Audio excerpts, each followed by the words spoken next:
Welcome, adventure seekers, as we dare to glimpse the ferocious domain of Alaska's bears at a safe distance through the extraordinary quest of Timothy Treadwell. He walked alone amongst legendary beasts for 13 summers, armed only with a camera to bring back ever bolder footage.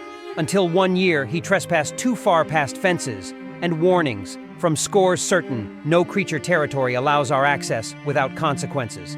Journey with me as we survey the debated life and death of the so-called grizzly man. Both sublime beauty and horror await through Timothy's lens should you choose to proceed. His stunning yet unsettling frontier tableau tempts the rare iconoclasts among us, but confronts the rest with the cruel impartiality of lands owing us no favors or entry in the end. Timothy Treadwell had a typical all-American upbringing on Long Island. He was a good student and athlete who got along well with other kids. His love of animals started early thanks to his close relationship with the family squirrel named Willie. Teddy bears also meant a lot to Timothy growing up. After high school, Timothy went to college on a diving scholarship, but he got into partying and injured his back, losing his scholarship. Timothy decided he needed a fresh start, so at 19 he headed to California. He took a job at the Queen Mary gift shop and tried to make it as an actor, even changing his last name to Treadwell. He made it onto shows like Love Connection, but the big roles never came. Timothy spiraled downward, nearly dying from an overdose at one point. His excessive drinking was also destroying him. The bears gave Timothy the purpose he had been lacking. He found that if he made a promise to protect the bears, they in turn inspired him to become a better person and quit drinking. Timothy felt he didn't fit into the human world and that the animals accepted him. He found his calling in filming, protecting, and advocating for Alaska's grizzlies for 13 summers. To Timothy, living among these wild bears was the only life he knew or wanted. But for Sam Eagley, the helicopter captain who assisted with the aftermath of the Treadwell tragedy, felt Timothy was disrespectful towards bears by acting like he was around people in bear costumes. In Sam's view, Treadwell was asking to be attacked and got what he deserved. Though it was tragic, his girlfriend Amy was also killed. Sam believes the bears probably thought there was something wrong with Timothy, like he was mentally disabled. The day Timothy was killed, Sam thinks the bear decided either he'd had enough of Treadwell or realized he'd make a good meal. To Sam, Treadwell wrongly saw bears as big, harmless creatures he could sing to, when really they are wild animals equipped to kill. However, Timothy felt the need to invent a new persona for himself, so he began telling friends elaborate lies. He claimed he was an orphan from Australia, even faking an Australian accent. Timothy would research details about small Australian towns to better sell the ruse when questioned, but his accent always seemed suspicious, more Kennedy-esque than Australian. After Timothy died, his friends said it never bothered them that he lied about his origins. To them, Timothy's tall tales were just part of his amusing, rambunctious spirit. As Timothy films in Alaska's grizzly sanctuary, two mammoth bears suddenly begin fighting violently for the attention of Saturn, the beautiful bear. Timothy nicknamed the Michelle Pfeiffer of bears. Sergeant Brown and younger Mickey crash together ferociously. Timothy is awestruck witnessing this primal battle for a mate unfold before him. At one point, Sergeant Brown knocks Mickey down onto his back. Timothy is horrified, fearing for Mickey's life now, as the older bear appears to be dominating. But Mickey courageously fights on, unwilling to give up on the prize of Saturn. In the intense stress of clashing, Sergeant Brown has a bodily reaction. He defecates right in the midst of the brutal fight. Timothy shouts excitedly, "Extremely emotional, extremely powerful, and yet both bears back in pursuit of Saturn." He praises Mickey for persisting like a horse in a race, never abandoning the quest to win Saturn despite terrible odds. To Timothy, this grisly scene represents the cycle of life in his Eden. He empathizes with Mickey for not succeeding, likening it to his own failings with human women. But Timothy vows he won't be fighting any females. He muses, "It doesn't always work out," before snapping back to proclaim his dedication to protecting Saturn and all bears, willing to be their master if necessary. To Timothy, even scenes of violence like this epitomize the beauty and wonder of his grisly sanctuary.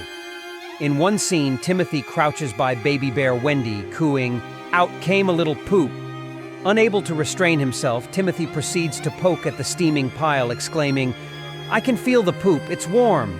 It just came from her butt. I touched it." Always the passionate bear devotee, Timothy justifies violating this ultimate boundary, explaining, "It was inside of her, it's her life." Though to most, feces evokes disgust, to Timothy, even Wendy's poop is a precious, intimate part of his beloved furry friends. Timothy had a special connection with foxes and often filmed his encounters with them. He named one fox Iris and enjoyed filming close-ups of her in her den, referring to her affectionately as his girl and baby. He was enchanted observing Iris care for her new pups, even tearfully burying a pup that died. Another fox named Timmy he called the star for all the children and his best little fox. Timothy liked to anthropomorphize the foxes, imagining conversations with them about his troubles and thanking them for being good friends. He felt the foxes provided him solace and protection out in the lonely wilderness. The mischievous fox demon even playfully stole Timothy's hat, leading him to unleash a profanity-laced tirade until recovering it intact. Through all his wilderness adventures, the foxes were like Timothy's cherished pets, bringing him comfort amidst the harsh realities of the Alaskan bush. One devastating year, an extended drought significantly reduced the salmon run which the grizzlies rely on. Desperate for sustenance, Timothy dismayingly discovered the emaciated bears had turned to feeding on some of their own cubs to sustain themselves. He came upon the clean skull of one victim. Though horrified and heartbroken, Timothy understood the laws of nature driving such appalling acts of survival. Yet he redoubles his efforts to help through extreme measures like building salmon trails. Despite preaching harmony, even Timothy cannot shield himself from nature's callous indifference. The same summer that sparked Timothy to unleash fury, first aimed at God. Timothy explodes in profanity-laced tirades, raging at the floaty things to send rain so salmon can run and his beloved bears can eat. When a storm finally comes, he credits his histrionic pleas, musing, "The miracle was animals." But Timothy strains against restrictions, growing defiant of park rules he sees as forbidding his mission. Though regulations require moving camp every 7 days, Timothy sneers on camera that obeying would make studying the bears impossible. And he openly admits tramping safety guidelines to approach bears closer than the mandated 100 yards. These violations make Timothy increasingly paranoid. Park rangers will interfere. His anger crescendos into an apoplectic screed, screaming, "Fuck you!" and cementing his status as the bear's only true protector. Timothy also convinces himself shadowy poachers are after him. Despite no evidence of foul play, he points to rocks strangely stacked near his campsite as a warning and grave danger. To Timothy, imagined perils begin to eclipse all else. He will break any rule, even risk violent death, to carry on his crusade in the grizzlies' domain. And of course, as these events unfolded, they inexorably led to tragedy. The allure of the untamed came at a devastating cost. The forensic doctor's cold recounting detailed the chilling end of Timothy Treadwell and his girlfriend, a tale etched in the annals of tragedy. A tape, a merciless record of their final screams, echoed through the wilderness, capturing the stark brutality of nature's unyielding power. It was a moment frozen in time, a heart-wrenching testament to the very real dangers Timothy willingly faced. The forensic expert's words cut through the silence, describing the brutality of the scene. It was a visceral account of nature's ruthless power, leaving no room for romanticism. In the face of an apex predator, the line between fascination and peril blurred into a stark reality. And then, the heartbreaking revelation. Timothy's girlfriend, facing the looming threat, chose not to run, but to stand her ground. A brave decision, yet one that sealed her fate in the unforgiving wilderness. She opted to fight, a testament to the primal instinct that courses through our veins in the face of danger. All that remained were fragments of their final moments. The tape echoed her defiance against nature's brute force, a tragic symphony of courage and loss. In the end, all that was found was Timothy's body, was his arm and watch in his rest, a silent witness to the relentless power of the wild that claimed them. As the documentary's producer decided to listen to that haunting tape, emotions surged, a tidal wave of sorrow and regret crashing against the stark reality of a life lived on the edge.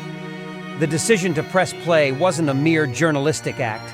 It was a profound confrontation with the consequences of living intimately with nature's apex predators. It was a stark reminder that, in the dance between man and wild, tragedy can be an unforgiving partner.